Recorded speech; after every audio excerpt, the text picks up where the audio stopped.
టీకా తీసుకుంటే తెలంగాణ ప్రజలే చూస్తారండి. సంగప్ప గారు మధ్యలో మీరు ఎందుకు ఇటు అయినారు ఇష్యూలో? ప్రజాస్వామ్యంలో ఉన్నాం భరత్. ఎక్కడ దొరికితే ఎక్కడ వాళ్ళకి నచ్చని చోటల్లో దాడి చేస్తామంటే దాన్ని చూసుకుంటూ ఊకోవడానికి మేము అంటే వాళ్ళు ఏమంటారంటే మేము అసలు ఎక్కడ మేము అటాక్ చేస్తామని అనలే కదా, అటాక్ చేయలేదు. అంత హంగామా ఎందుకైంది ఈరోజు? డైరెక్ట్ క్రిషాంక్ అనకపోవచ్చు, ఓపెన్ గా మీడియా ముందు, లేకపోతే కేటీఆర్ అనకపోవచ్చు. వాళ్ళ సోషల్ మీడియాలో అంతా మొత్తం వచ్చేస్తున్నాం, తగలబెడుతున్నాం, దాడి చేస్తున్నాం అంటే మొన్న చేశారు కాబట్టి ఇది కూడా చేస్తారని వాళ్ళు ఆంధ్రజ్యోతులు అనుకున్నారు. ఆంధ్రజ్యోతులు ఆల్రెడీ వాళ్ళ పోలీస్ డిపార్ట్మెంట్ కి వాళ్ళు ఇన్ఫర్మేషన్ ఇచ్చారు కదా, మా ఆఫీస్ మీద దాడి జరుగుతుందని చెప్పి మాకు ఇన్ఫర్మేషన్ వచ్చింది, మీరు ప్రొటెక్షన్ ఇవ్వమని అన్నారా లేకపోతే వాళ్ళకి ఇన్ఫర్మేషన్ ఇచ్చారా నాకు తెలియదు. మొత్తానికి అయితే పోలీసులకు కూడా ఇన్ఫర్మేషన్ పోయింది. మొదటిది. రెండోది, ఇప్పుడు ఇంతకుముందు మాటల్లోనే క్రిషాంక్ అంటే భయం ఉంటే మంచిదే కదా అని చెప్పి, ఇప్పుడు క్రిషాంక్ చూపించింది ఒకటి 100% నేను యాక్సెప్ట్ చేస్తాను. మేము అప్పుడు అక్కడ ఉన్నటువంటి భారతీయ జనతా పార్టీ ఆంధ్రప్రదేశ్ బ్యాన్ చేసింది. ఆ టైంలో ఒక సెంట్రల్ వేదిక అనేది ఉంటది, మీకు నచ్చలేదు, వాళ్ళ వార్తలు మాకు నచ్చలేదు, మా వార్తలు మాకు నెగిటివ్ గా ఉన్నాయనిపించింది, మేము బరాబర్ మా పార్టీలో ఆఫీసులకు వాళ్ళ వద్దని చెప్పినాం, మేము మా పార్టీ దాన్ని బ్యాన్ చేసినాం. అంత మాత్రం విజయవాడలో ఆంధ్రప్రదేశ్ ఆఫీస్ మీద పోయి దాడి చేయలేదు, లేకపోతే హైదరాబాద్ లో ఇంకా ఎక్కడో దాడి చేయలేదు కదా. మీకు కూడా చాలా వేదికలు ఉంటాయి, మీరు దాడి చేస్తానని వార్నింగ్ ఇచ్చలేదు. ఇది ప్రజాస్వామ్యం, ఇదేంది ఇది? మీడియా ఆఫీసుల మీద దాడి చేస్తాము, ఎన్నికలు కూడా చాలా జరిగిందని చెప్పి కానీ కోర్టు చేస్తున్నాడు క్రిషాంక్. తన ఉద్దేశం అదే కదా, బరాబర్ ఇప్పుడు కూడా జరుగుతున్నట్టే కదా.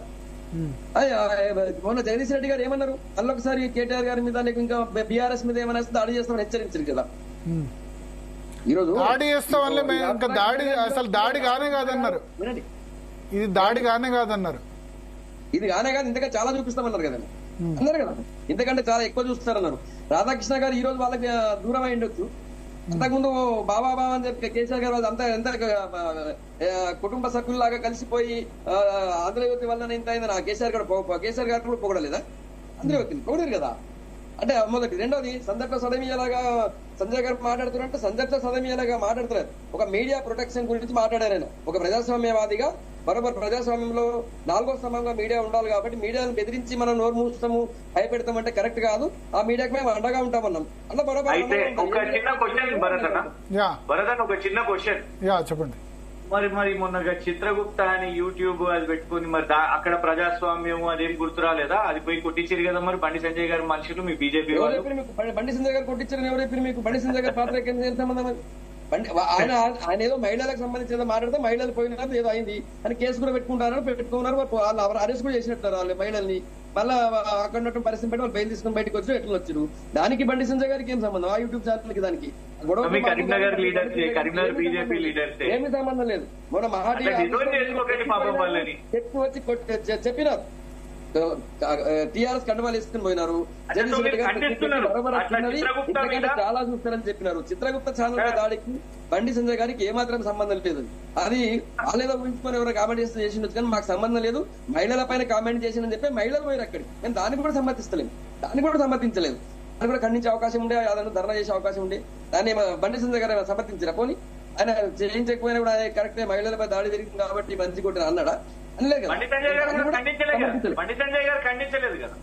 బండి సంజయ్ గారు ఖండించలేదు. ఇక్కడ ఉన్న స్పీడు మీ బీజేపీ కార్యకర్తనే, ఆ అబ్బాయి ఎవరైతే గిరీష్ ఉండేనో మీ బీజేపీ పనిచేసిండు, సేవ చేసిండు, పాపం అరవింద్ గారిని గెలిపించుకోనికి ఎంతో పని చేసిండు. ఇక్కడ బండి సంజయ్ గారు ఎందుకు మరి ఎందుకు ఖండించలేదు చెప్పండి? ఆయన బీజేపీ కార్యకర్త కాదు, బీజేపీ నుంచి సస్పెండ్ అయిన ఆయన. ఏది ఆయనకు ఉన్నట్టు పోస్ట్ కూడా తీసేసిన పార్టీ, ఆయన పోస్ట్ లో కూడా లేడు. ఆయన బీజేపీ కార్యకర్త. మేము చూస్తలేము, దానిని చూస్తలేము. జరిగినప్పుడు దాడి చిన్న దాడి మాకు తెలియదు. అది అదేదో మహిళల గురించి అనడానికి మహిళలు దాడి చేసడానికి మాకేం సంబంధం? ఆయన పోలీస్ కేసు పెట్టిండు, అయిపోయింది. అది ఆ ఇంటిని ధ్వంసం చేసో లేకపోతే వాళ్ళ ఆఫీస్ మొత్తం పలగొట్టో వాళ్ళ ఇంట్లో ఉన్న వాళ్ళ ఆడోళ్ళ మీద దాడులు చేస్తే మన టీవీలో సరే ఏది తమ్మునేల్సి నేను కూడా సపోర్ట్ చేయను. కానీ అందులో ఉన్నటువంటి వాళ్ళందరూ మహిళల సగం మంది ఉమెన్ ఉంటారండి ఎలక్ట్రానిక్ మీడియాలో. క్రిషాంక్ తెలియదు కాదు. ఇక్కడ నుంచి రాళ్ళు కొడితే అక్కడ ఉన్నటువంటి వాళ్ళు ఎంత భయపడతారు? వాళ్ళు కింద నుంచి రాళ్ళు కొడితే వాళ్ళ లోపల పరిస్థితి, ఒకరు తాకితే పరిస్థితి. అట్లాంటి ఆ దాడిని ఎట్లా సమర్థించుకుంటారు? ఆ తమ్మునేల్ని మాత్రం నేను సమర్థిస్తలేను, నాకు కూడా ముందు తెలియదు, తర్వాత చూసిన నేను. కానీ ఈ రోజు నేను మొన్న దాన్ని జగదీష్ రెడ్డి గారు ఎట్లా సమర్థించుకుంటారు? నిన్న జరిగింది చాలా చిన్నది, ఇంతకంటే ఇంకా పెద్ద జరుగుతుంది అంటారు. ఈ రోజు ఆంధ్రజ్యోతి దగ్గర అంత ఇష్యూ ఎందుకు అయింది? మీ సోషల్ మీడియా హ్యాండిల్స్ లో లేకపోతే మీ వాళ్ళు ఎవరో వార్నింగ్ ఇస్తేనే కదా అయింది. అది లేకపోతే ఎందుకంటాం?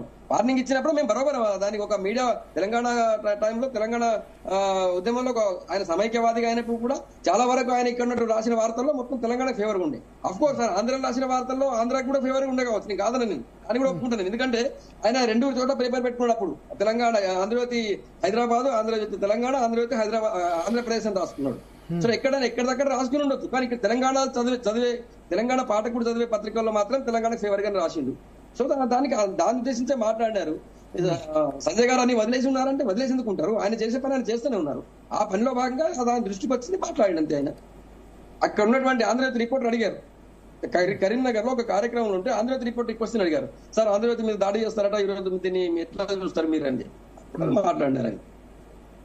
ఓకే క్రిషాంక్ గారు, ఇప్పుడు ఒక క్వశ్చన్ ఏమొస్తుందంటే తెలంగాణ మీడియా ఆంధ్ర మీడియా అన్నది ఇప్పుడు ఎందుకు బీఆర్ఎస్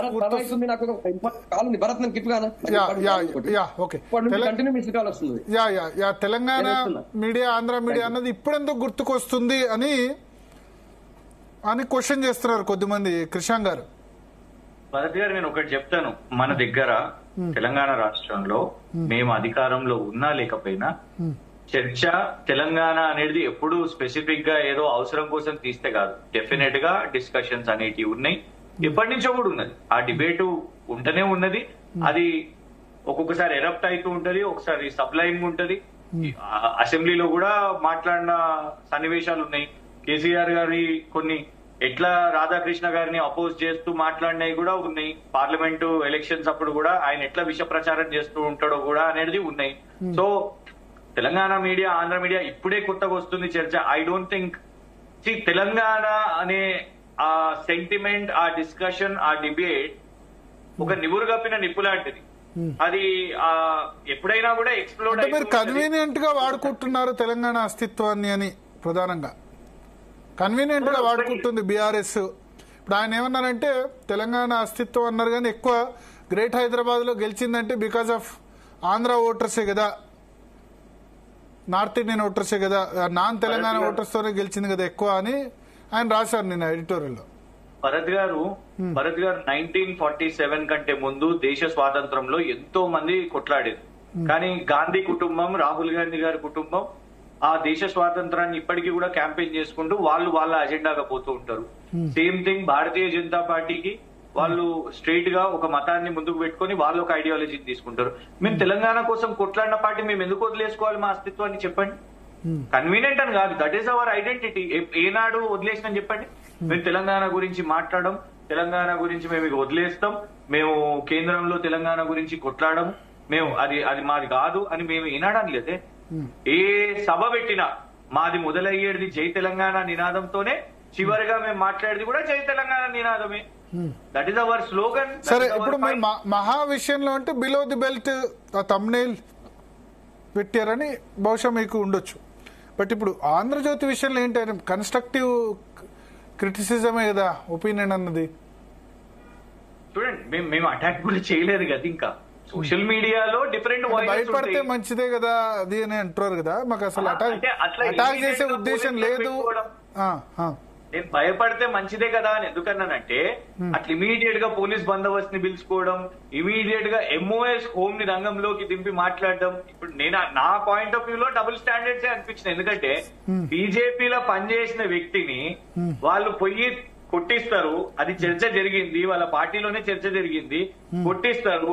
బండి సంజయ్ గారు దాన్ని ఖండించరు. కానీ ఇక్కడ రాగానే ఈ అంశంలో ఖండించేసరికి డెఫినెట్ గా డబుల్ స్టాండర్డ్స్ అనేది కనబడతాయి కదా. సో మేము అల్టిమేట్ గా మేము చెప్పేది ఏంటంటే, మేము ఖచ్చితంగా తెలంగాణ వాదాన్ని పట్టుకొని ఉంటాం. దాన్ని రాజకీయంగా ఇవాళ సరే రాధాకృష్ణ గారు ఏ రూపంలో వచ్చినా కూడా, ఎవరి కోసము వారు పనిచేసినా కూడా పెద్ద ఫరకేం పడదు. నిరసనకారులు అంటారా, రకరకాల వాళ్ళు రియాక్ట్ అవుతూ ఉంటారు.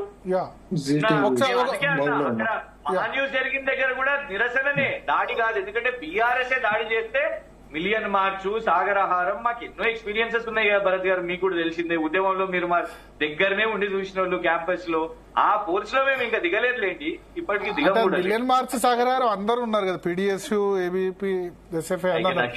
ఒకసారి కాంగ్రెస్ కాల్సేపు వచ్చిన నాకు ఇంకొక షో ఉంది మళ్ళా. Okay okay okay okay Congress media cell convener మనతో పాటు సామ రామ్మోహన్ రెడ్డి గారు జాయిన్ అయ్యారు. రామ్మోహన్ రెడ్డి గారు